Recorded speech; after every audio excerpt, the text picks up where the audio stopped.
Jim Bailey's marvelous wit, his vast humanity, and his great affection for the people that he covered, that he wrote about, he worked with, listened to, or read about.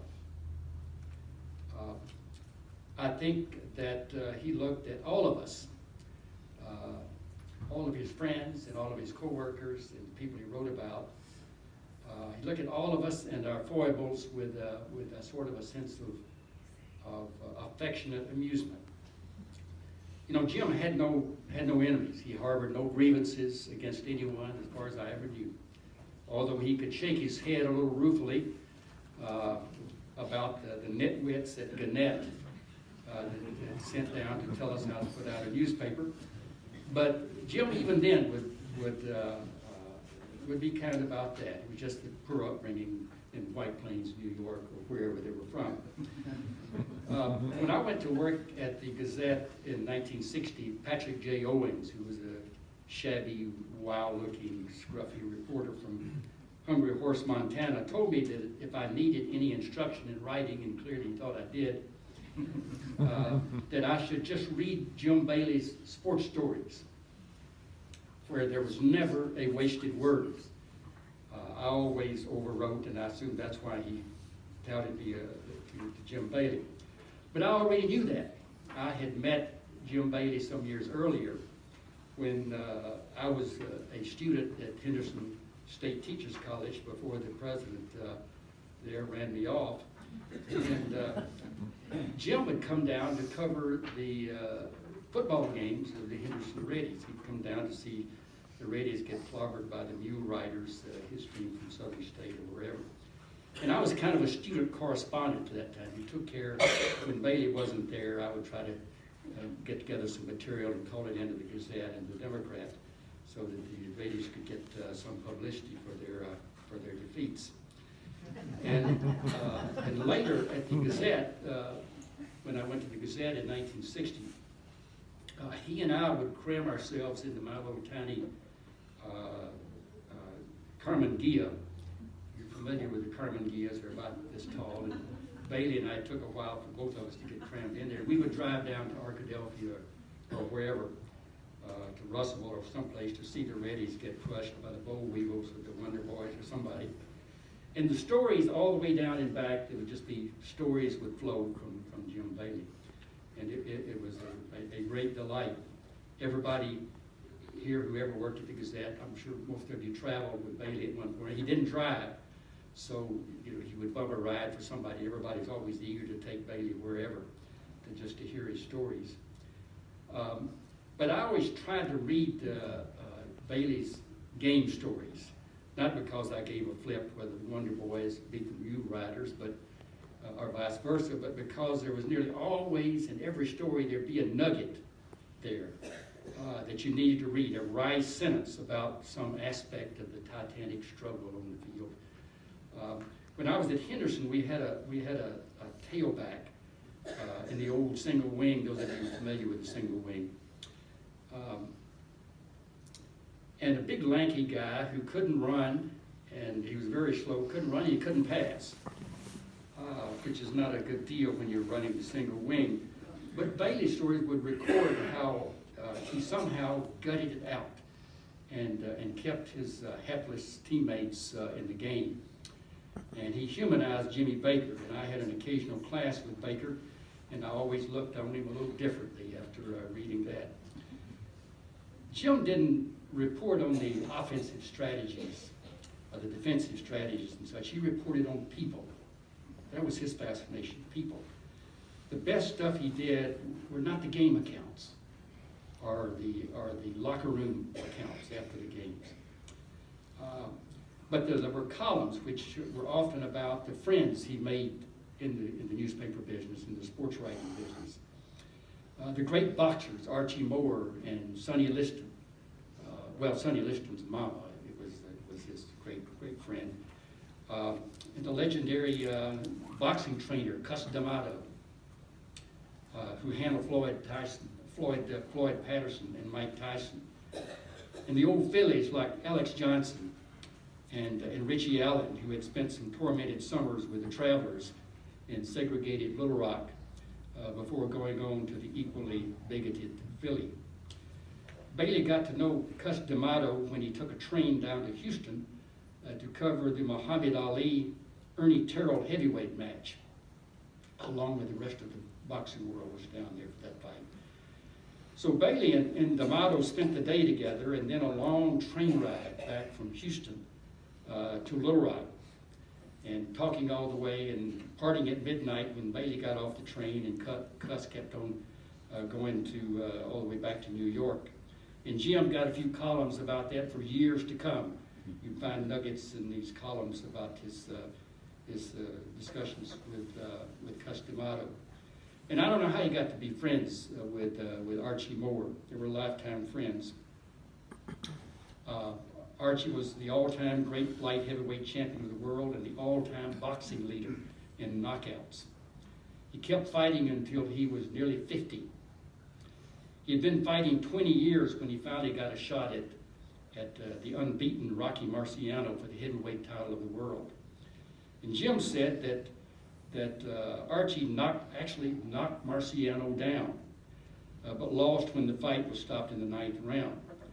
Archie told Jim that he should have beaten Marciano, but he took the wrong step a couple of times during the course of the match, and so he lost in the 9th round. When Archie came to these parts, he would spend the night with Jim and Peggy. There ought to be a collection of Archie Moore columns that Jim wrote. Bailey literally loved Archie Moore. Moore, whom they called the old mongoose, actually was from across the river at Benoit, Mississippi. He fought the second fight of his career over at Hot Springs, the only place in Arkansas where integrated sporting events could occur in those days, knocking out a white guy named Kid Pocahontas in the second round. But that couldn't have been when Bailey met him, because that fight was in 1936, when Jim, I guess, was, what, three or 4 years old. Moore's first fight, at least according to Jim, or Archie's account to Jim, was when he was in the Civilian Conservation Corps in the Great Depression at Poplar Bluff, Missouri, during the Great Depression. He went over to a nearby boxing tournament and knocked out the brother of the referee, both white guys, obviously, and then fled back to the CCC camp, where a pursuing caravan of angry white men were turned back by the CCC commander with a machine gun. Now, those are Bailey's stories. Jim suspected that Archie might have embroidered on the stories sometimes, but who doesn't? Jim thought Archie Moore was a fantastic human being. I mentioned those reminiscences at Donna's house with James Thompson and Nate Allen and Harry King and a whole variety of other old Gazette and Democrats and AP sports writers. And a lot of them were stories, most of them in fact, were stories about Orville Henry, Jim's mentor and close friend and colleague all those years, and was obviously the legendary sports editor for the Arkansas Gazette for 80 or 90 years, I guess. Jim adored Orville, admired him deeply, but he also recognized that Orville had a lot of peccadillos, and all of you who worked at the Gazette know that. He could tell Orville stories for hours on end, and as well, all these other guys would share those stories. And all of them would travel with Orville from time to time. A lot of these stories were traveling with Orville, whether it was to Dallas or San Antonio or New Orleans or Atlanta for a bowl game or whatever. And I hope I have time. I'm going to tell one or two of those stories, although they deal with Orville Henry and Jim marginally, and I may not have the facts exactly right. So those of you who were there and heard these stories, don't correct me. Jim and Orville were someplace in West Texas, maybe San Antonio, for some Razorback game or something. Jim and Orville were staying at a big high-rise hotel, And they got on the elevator to ride down to the lobby. A couple of brown-skinned guys with ball caps climbed on the elevator with them, and they rode down together. Now, Orville knew a little Spanish, and he loved to speak Spanish. So whenever he's in Texas, he always tried to speak Spanish wherever he could. So he began to talk to these two brown guys on the elevator as they rode down. And he'd say, "¿Cómo está usted?" or something like that. And there would just be silence. And then he would continue, again, speaking in Spanish, asking them questions. And they just looked at each other and didn't say anything. And but Orville didn't give up. So when they reached the mezzanine, the boys stepped out of the elevator, and as they walked away, one of them looked at the other and said, "Friggin' honky." Another time, Jim and Orville were somewhere in Texas, and Orville had a Mexican restaurant there that he always liked to eat at. So they drove and drove and drove, and then Orville always knew exactly where it was, but it never was there, and they'd drive all over San Antonio or Lubbock or wherever it was, and they'd finally get there. And Orville always, whether a Mexican restaurant, whether it was in Little Rock or wherever, he used Spanish exclusively when he was in the restaurant. So he gave his order to the waiter, "Enchiladas con frijoles y chorizo." And he looked down at the number on the menu, and it was number 8 on the menu, and he said, "And ocho." "Ocho enchiladas?" the waiter said. "Sí," Orville said. "Ocho enchiladas con chorizo? With chorizo?" "Sí," Orville said. After a few minutes, a string of waiters came out and put 8 platters of enchiladas on the table.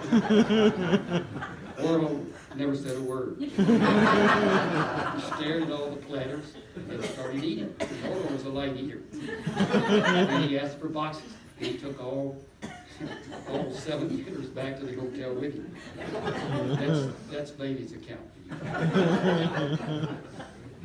At Orville's memorial service, which as I recall was in 2002, Jim and Nolan Richardson gave very moving, powerful eulogies to Orville at that time. There were a few funny stories by Bailey. I don't know whether he recorded whether he used any of the Mexican stories or not, I don't recall. But Nolan then got up and gave a thundering sermon. It's only Nolan Richardson who could deliver. After all, as Bailey later said, on Orville's deathbed, Orville had summoned his wife to his bedside where he whispered his last words, "Take care of Nolan." And Bailey said, well, he obviously didn't say take care of Jim. So, but Jim cherished all his years at Orville's side, all of the idiosyncrasies, just as he cherished all his life with his beloved Peggy and Bobby, and all of his acquaintances from Archie Moore to all of you.